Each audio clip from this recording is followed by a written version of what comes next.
The Trump crony who rebranded the Department of Defense as the testosterone Department of War and soldiers as warfighters has rebranded himself as a man-child after a tantrum of epic proportions, and today the blowback continues with words like childish and pathetic, and I have it all for you next.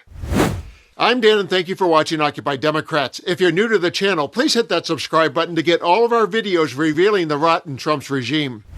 Let's begin with a reminder of Pentagon Pete's meltdown and the White House briefing room confrontation that followed, and then I'll share today's trending video.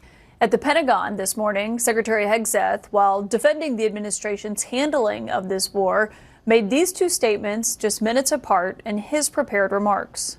Much was made of the volume of missiles Iran was able to shoot in the first few days. And sadly, as we projected, a few got through and killed 6 of our best, who will hopefully arrive home soon. We will avenge them, no doubt.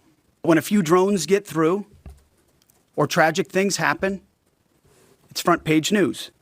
I get it. The press only wants to make the president look bad, but try for once to report the reality.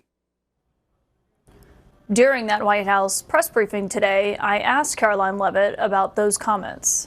Is it the position of this administration that the press should not prominently cover the deaths of U.S. service members?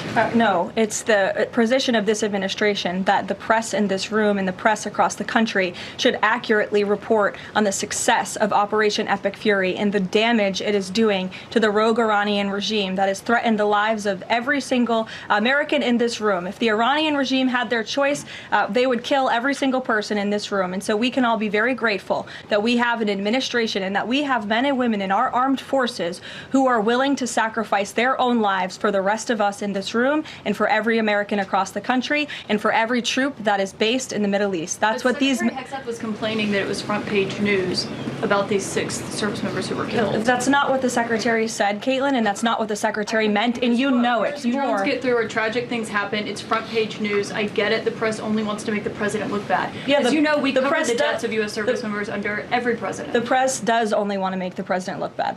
And the Secretary of Defense cares deeply about our war fighters and our men and women in uniform. He travels all across this country to meet with them, to connect with them, and your network has hardly ever probably reported on that. You also had the chairman of the Joint Chiefs, Chairman Kane, who's a brave patriot, standing alongside the Secretary at the Pentagon this morning, again expressing his condolences to these families. And I just told you that the President of the United States will be attending their dignified transfer. So please, that's not making the president look bad. That's showcasing that. We expect you to cover that as you should. We expect you to cover that as you should, Caitlin. But you and your network know that you take every single thing this administration says and tries to use it to make the president look bad. That is an objectable fact. I don't think covering troop deaths is trying to make the president look bad. That was Leavitt deflecting from the casualties and painting Hegseth and Trump as defenders of a threat that has yet to be substantiated. And in this news cycle that travels at warp speed, few stories carry over into the next day. But Hegseth's performance was so awful, Morning Joe dropped this scathing bomb on him today.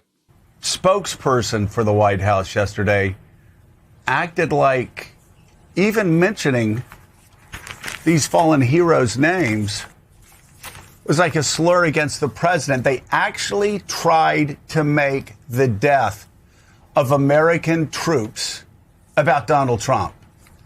It was one of the most childish. It was just so childish. Proved once again, Pete Hegseth's not, he's nowhere near prepared to be Secretary of Defense. He's emotionally not there. He's not there in every other way. But these are our fallen heroes. And the suggestion that we should be like Vladimir Putin and just ignore when American heroes die in uniform while serving this country. This is not, keep those pictures up of those American heroes. This is not about Donald Trump.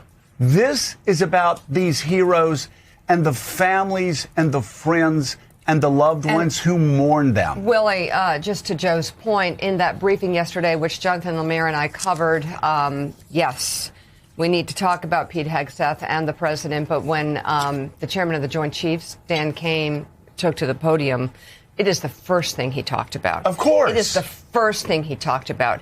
And he talked about grief and gratitude and dedication to this country, which is how you start one of those briefings. And I remember thinking, watching Pete Hegseth, going, how childish is this? He's a is child. this language he's using? Yeah. And this sort of bro-centric, tough guy, we sunk their battleship. It was pathetic, but also embarrassing. Hegseth is such an unqualified buffoon. He once served in the National Guard, and Trump plucked him from his part-time job at Fox News. Reflective of our bone-spurred commander-in-chief's limited worldview on military matters. The two of them will continue to put lives at risk and will embarrass us on the world stage.